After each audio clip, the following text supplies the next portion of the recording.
that among this powerhouse of graduating class, I have been given the privilege to speak to you this afternoon during what will, for most of this audience, be a truly unforgettable day, a milestone event in our young lives.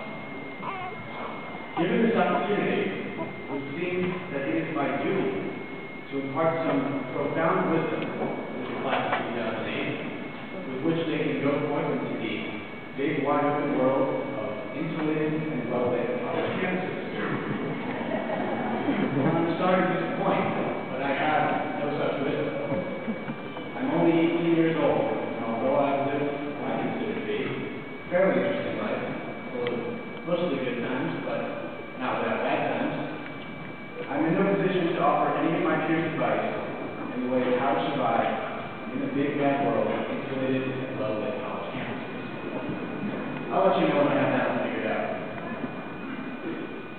The best I can do is share some lessons I've taught me thus far. Specifically, what senior year has taught me is I've learned more this year than ever before. And that's not even including Mr. Spring's helpful hints on proper beekeeping. As some of you may know, my senior year was rather unusual. Sure, we all have to deal with the usual absurdity of senior year and everything that goes into planning for the next year. However, I had the unique challenge of a veritable perfect storm of inconveniences. Amid what was, for everyone, a chaotic fall, I decided to take a bounce off a trampoline that would land me on my face and out of school for almost 2 months. In addition to sustaining a concussion, I also, somehow, contracted mono, rendering me a rather useless and lethargic teenager for the better part of 2 months. It was during this academic hiatus, shut off from the outside world for nearly 2 months, that, ironically, I learned some of the most valuable lessons of my high school career. The first and most notable lesson I learned was how, in a time of need, those who truly care for us tend to rise to the occasion. There are friends that stop by just to check in on you and see how you're doing. There are the teachers who would work with you and show overwhelming kindness and consideration in trying to get you caught up to speed. But most of all, they are our families.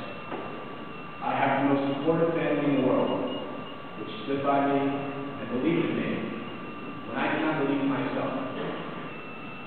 The true bonds of relationship which strengthen as a result of hard times are something that thousands of miles of distance could never break or separate. I also learned a trait which I now believe to be the cornerstone to any decent person: empathy. When times are not so good, life is just not going your way, then is the time to stop and look around you. If there's one thing this rough patch in my life has taught me, it's that as tough a time as I was having, there are those at my very high school whose quiet struggles make them nothing short of heroic. What makes you a good person is the willingness to recognize that everybody has struggles, and some are harder than others.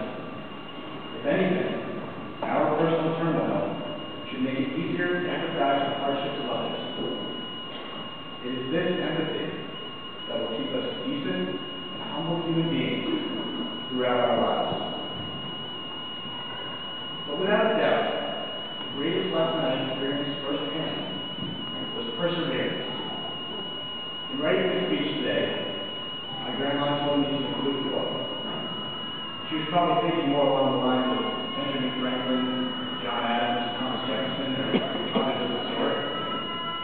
However, when I pressed to think of the most meaningful and relevant quote for today, I thought of a quote posted in Mr. Morrison. It displayed a 10-year-old girl's answer to the question, "What is a hero?" The little girl's response, "A hero is someone who gets up again." It's easy to be depressed in today's society. The challenge lies in finding the meaning which lies beneath the surface. If you keep putting forth the effort and refuse to lie down and admit defeat,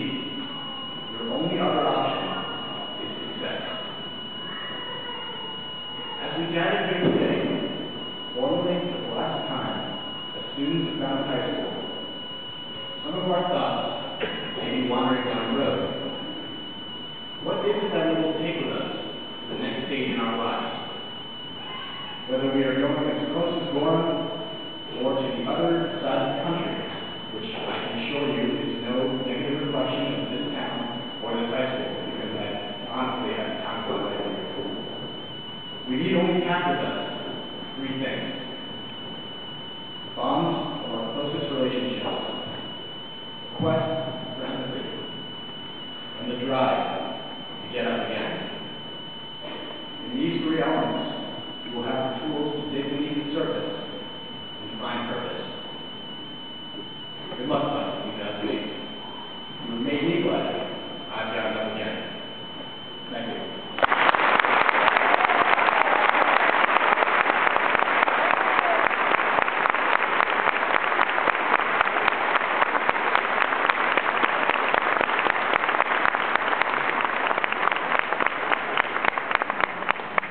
Thank you, Harrison.